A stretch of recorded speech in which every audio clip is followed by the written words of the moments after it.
Entrevista de Fernando Seabra e nessa parte ele fala do Inter. Veja.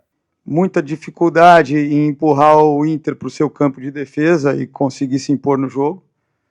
Em alguns momentos, principalmente no primeiro tempo, quando conseguimos superar a primeira pressão, não tivemos boas escolhas ou boas ações técnicas e perdemos muita bola, ficamos sujeitos a muitos contra-ataques e desperdiçamos situações que poderiam ser mais promissoras.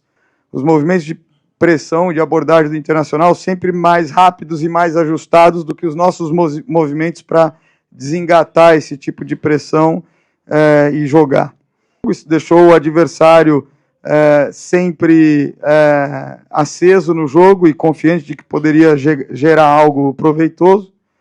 E durante a própria partida, em muitos momentos, competimos menos do que o adversário também.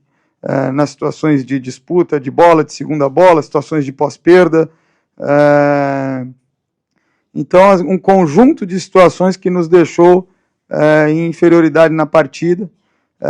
Em nenhum momento quisemos ficar no nosso campo, quisemos só defender e ficamos bastante insatisfeitos com a dificuldade da equipe em conseguir fazer um jogo que nos colocasse no campo de ataque, que ameaçasse o adversário. Então, algumas situações em que chegamos perto da área do adversário com bola, também não tínhamos apoio na área para fazer movimento de definição, seja pelo lado oposto, seja pelo lado da bola. Então, tivemos uma atuação realmente abaixo do esperado. O Inter não conseguiu quebrar as nossas pressões muitas vezes também no primeiro tempo. No início, a gente um pouco desajustado em relação a quem subia em quem, mas essa leitura se ajustou ao longo do primeiro tempo e você vê que o Inter muitas vezes optou pela bola longa na saída e competir ganhando primeira bola e segunda bola. O Inter jogou o último jogo no sábado passado e jogou 8 dias depois hoje. E nós estamos jogando jogos no meio da semana, com tudo que um jogo de meio de semana exige. Então, as equipes estão conseguindo treinar, recuperar e treinar tudo que precisam treinar e chegam nos jogos talvez um pouco mais inteiras do que a gente vem chegando, mesmo fazendo as trocas que são necessárias para refrescar os jogadores. Esse é um ponto que a gente não pode negligenciar, mas não pode servir de muleta também. Em razão das enchentes que tivemos aqui no Rio Grande do Sul, o senhor vai enfrentar uma situação bastante atípica, assim como o Roger. Vocês se enfrentam no meio de semana. O senhor não vai ter muito tempo para treinar, ele também não, e ele disse, não vou analisar o jogo para não dar nenhuma ferramenta para o Cruzeiro, para estudar o Internacional, eles que se virem, foi mais ou menos a brincadeira que ele começou. Como é que é para o senhor enfrentar essa situação, não tendo tempo e, mais uma vez, tendo que enfrentar o mesmo time? Fica aquela sensação de decisão de Copa, mas na realidade é Campeonato Brasileiro.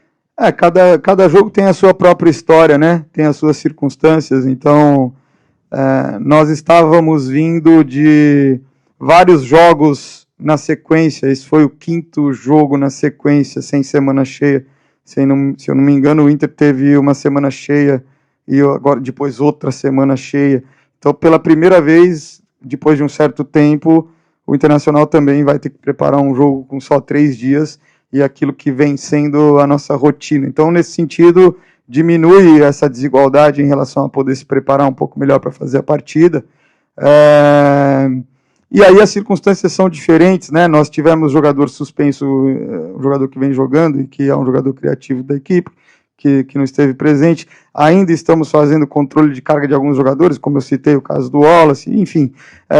Acho que é um cenário totalmente diferente, até porque de novo vamos ter o nosso jogo em casa, a nossa torcida tem sido muito importante, tem feito a diferença quando nós jogamos no Mineirão, então a própria questão do mando de campo, do cenário do jogo, então cada jogo é um jogo, cada jogo tem a sua história, acho que a gente precisa ter muito discernimento para saber o que realmente é relevante do jogo que aconteceu aqui para levar para o próximo jogo.